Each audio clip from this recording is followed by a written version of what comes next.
Na primeira parte dessa videoaula eu vou falar sobre a eletrólise do cromato de cobre 2. Enquanto eu faço as explicações preliminares aqui, usando esse espaço à esquerda, vocês vão ver aqui à direita um filmezinho da eletrólise acontecendo na prática. Então vejamos, olha, o sal nitrato de sódio, NaNO3, é incolor, só para vocês ficarem sabendo.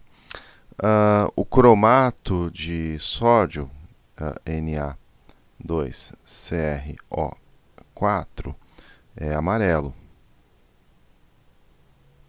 O nitrato de cobre tende a ser azul. Os íons cobre 2, Cu2+, em solução, são azuis.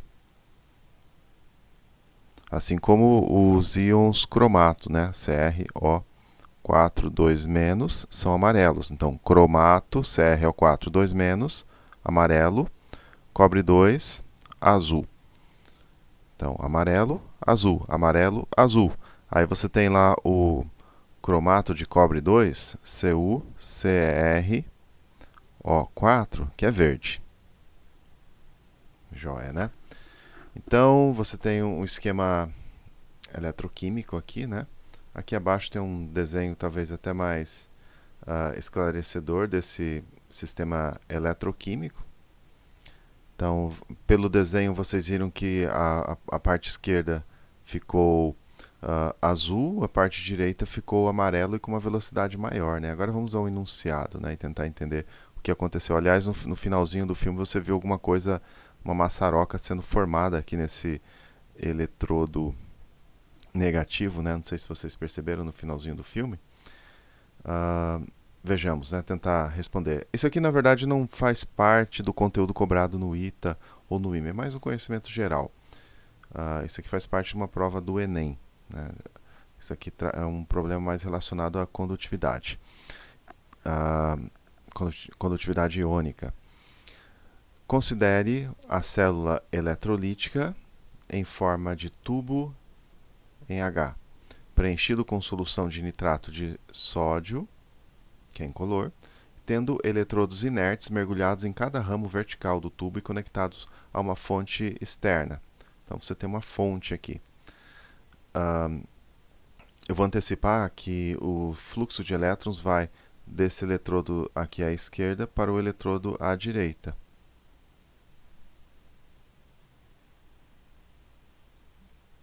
Bom, será que é isso mesmo? Como a coisa toda é feita ao vivo, talvez não seja isso nesse caso, que aliás é uma eletrólise. Então vamos retornar aqui. Então, considere uma célula eletrolítica em forma de tubo em H, preenchido com solução de nitrato de sódio e tendo eletrodos inertes mergulhados em cada ramo vertical do tubo e conectados a uma fonte externa. Num determinado instante, injeta-se solução aquosa de cromato de cobre verde na parte central do ramo horizontal do tubo. Após um tempo de eletrólise, observa-se uma mancha azul e uma amarela separados por uma escala, de acordo com o esquema. Com base nas informações do enunciado, assinale a opção. Olha, essa mancha azul são os íons cobre migrando para esse lado. Cobre 2, né? Tem carga positiva, então esse aqui deve ser um eletrodo negativo nessa eletrólise. Certamente os íons cobre 2 migram para esse eletrodo, porque depois de um certo tempo eles atingem o eletrodo e vai ter a reação de redução do cobre 2, que ao final do vídeo vocês devem ter observado, formando aquela maçaroca estranha, né? Cobre sólido. E os íons cromato, eles migram para o eletrodo da direita, que deve ter carga, deve ser o polo positivo aqui. Os íons cromato migram para a direita, os íons cobre migram para a esquerda. Então, o eletrodo da esquerda corresponde ao ânodo? Vejamos. Não, porque os íons cobre estão sendo atraídos por esse eletrodo, e se os íons cobre têm carga 2+, eles não vão sofrer oxidações posteriores. Então, certamente isso aqui não é um ânodo, aqui vai acontecer redução. Na figura você viu aquela coisa sendo formada. A liberação de gás no eletrodo da direita Sinceramente, eu não sei nesse momento. Mas vamos ver se tem alguma alternativa mais lógica. A liberação de hidrogênio no eletrodo da esquerda? Não, a formação de cobre. O íon cromato tem velocidade de migração maior que o íon cobre? Eu concordo. Repare que o amarelo, essa frente amarela, migrou mais rapidamente que a frente azul. Então eu diria que essa aqui é a alternativa correta. E aliás, no filminho, vocês viram que o amarelo chegou mais rapidamente ao eletrodo. Se você não lembra, volta o vídeo e dá uma olhada. O pH da solução em torno de ED diminui? Também não tenho como avaliar isso nesse momento, mas certamente o cromato tem uma velocidade de migração maior. Tanto é que você vê que o cromato percorreu uma distância maior. Agora vamos ver uma questão mais relacionada com o vestibular do ITA. Essa é uma questão do vestibular de 2010 do ITA, então uma questão consideravelmente trabalhosa. Eu vou ter que usar a inteligência para resolvê-la, então para mim não vai ser muito fácil, porque usar a inteligência não é o meu forte. Vamos ver. Considere que certa solução aquosa, preparada recentemente, contém os nitratos dos seguintes cátions: chumbo, cobre, ferro e prata. Descreva um procedimento experimental para separar esses íons, supondo que você dispõe de placas polidas dos seguintes metais puros: zinco, cobre, ferro, prata, chumbo e ouro, e os instrumentos de vidro adequados. Descreva cada etapa experimental e apresente todas as equações químicas envolvidas, ou balanceadas, desculpe. Então vejamos, né? Desafio, né? Eu não vou me preocupar aqui com o ânion, né? Que é o nitrato, nem vou representá-lo, mas enfim, nós temos aqui a nossa solução contendo Pb 2+, cobre 2+, Ag 2+, e então chumbo, cobre, prata e ferro 2. Vejamos, o metal mais nobre entre esses que estão aqui na solução é a prata. Olha o potencial de redução da prata, então ela é mais fácil de sofrer redução. Depois é o cobre. Então, como eu faria? Eu primeiro, em primeiro lugar, eu retiraria, separaria a prata. Então, primeiro, remover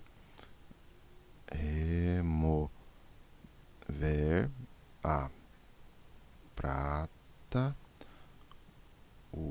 usando uma, vamos dizer assim, placa de cobre. Isso aqui, nas primeiras videoaulas, vocês lembram de uma figurinha? Eu vou pôr aqui para vocês se lembrar. Então, veja só, essa figura que já é familiar para vocês. Se você tem uma solução que tem íons prata e você mergulha cobre, então o que vai acontecer? O cobre vai se oxidar, a prata vai se reduzir. Então, a concentração de íons cobre nessa nossa solução original vai aumentar. Isso não é problema, desde que nessa primeira etapa eu remova a prata. Então, a prata vai se depositar na superfície da plaquinha de cobre. Depois eu posso remover com uma espátula. Então, número 1, nós removemos a prata usando uma placa de cobre. Então, a reação vai ser, quem sofre oxidação? Cobre. Cobre sólido, mais 2 Ag. Não vou ficar colocando semi-reações e tal, suponho que vocês já dominam isso. Então, você vai ter lá cobre 2, então a solução vai ficar mais azulada, porque você vai ter mais íons cobre 2, mas em compensação eu vou ter prata sólida depositada na superfície da plaquinha de cobre. Então aí eu já removi a prata. O próximo metal a ser removido é o segundo mais nobre entre os que estão aqui nessa solução, é o cobre. Então aqui está o cobre. como que eu poderia fazer? Eu poderia remover o cobre mergulhando uma plaquinha de chumbo. Eu já tenho chumbo na solução, então colocar mais chumbo lá não tem problema, depois a gente tira. Então vamos esquematizar. Eu não vou colocar o potencial dessa reação aqui, mas se você quiser você coloca. É só você olhar aqui, ó, 0,80 para 0,34, então o potencial padrão disso aqui vai ser 0,80, 0,46, eu estou fazendo de cabeça, 0,46, você checa aí. Bom, então uma vez que eu removi a prata, coloquei mais cobre aqui dentro, o próximo metal que eu vou remover é o cobre. Então, segundo, remover o cobre, usando uma placa de chumbo, porque o chumbo ele tem um potencial de redução menor, então ele vai se oxidar e o cobre se reduzir. Então você vai ter isso aqui, ó, cobre 2 aquoso mais o chumbo sólido, e aqui você vai ter então cobre. É semelhante a isso aqui, é claro que o aspecto não é tão bonito quanto esse. Você vai ter cobre sólido depositado na superfície da plaquinha de chumbo, então mais Pb, 2 mais, então aumentou a concentração de chumbo. Aqui aquoso, né? E aí você remove mecanicamente o cobre que se depositou na plaquinha de chumbo. Se você quiser aqui, você calcula o potencial, basta você fazer assim, 0,34 com mais 0,13, eu acho que vai dar 0,47 volt. É claro, quando você for fazer uma questão desse tipo, por exemplo, no vestibular, com questões discursivas, você vai fazer uma redação melhor do que eu estou fazendo aqui. Eu só estou mostrando o caminho químico. Agora eu tenho, retirei a prata, retirei o cobre, ficou chumbo e ferro. Se ficou chumbo e ferro, e se eu dispuser de placa de ferro, eu posso usar o ferro para retirar o chumbo. Então o que vai acontecer? Eu vou colocar aqui uma plaquinha de ferro. O ferro tem um potencial de redução menor, então ele vai se oxidar e o chumbo vai se reduzir. Vai se reduzir na superfície da plaquinha de ferro. Então, segunda etapa, remover. Terceira etapa, na verdade. Remover o chumbo 2 usando uma placa de ferro. Então você vai ter a reação lá, chumbo 2 sofrendo redução, ele tem um potencial de redução maior.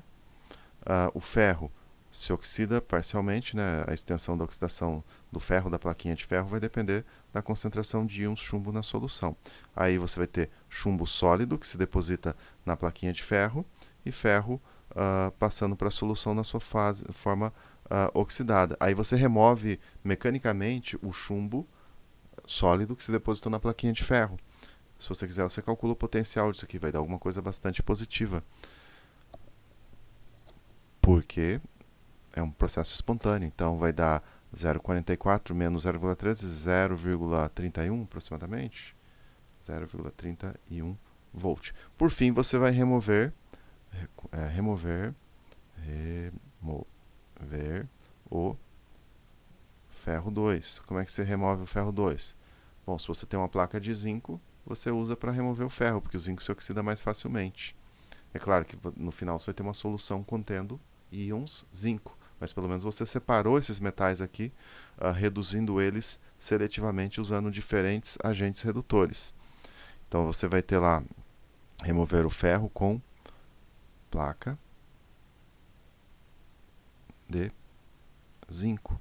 Então você vai ter lá que o zinco sólido, o zinco 2 tem um potencial de redução menor que o ferro 2, então o zinco vai se oxidar, o ferro 2 vai se reduzir. Então você vai ter que ferro 2 mais, aquoso, e aqui você vai ter então zinco, aquoso, 2 mais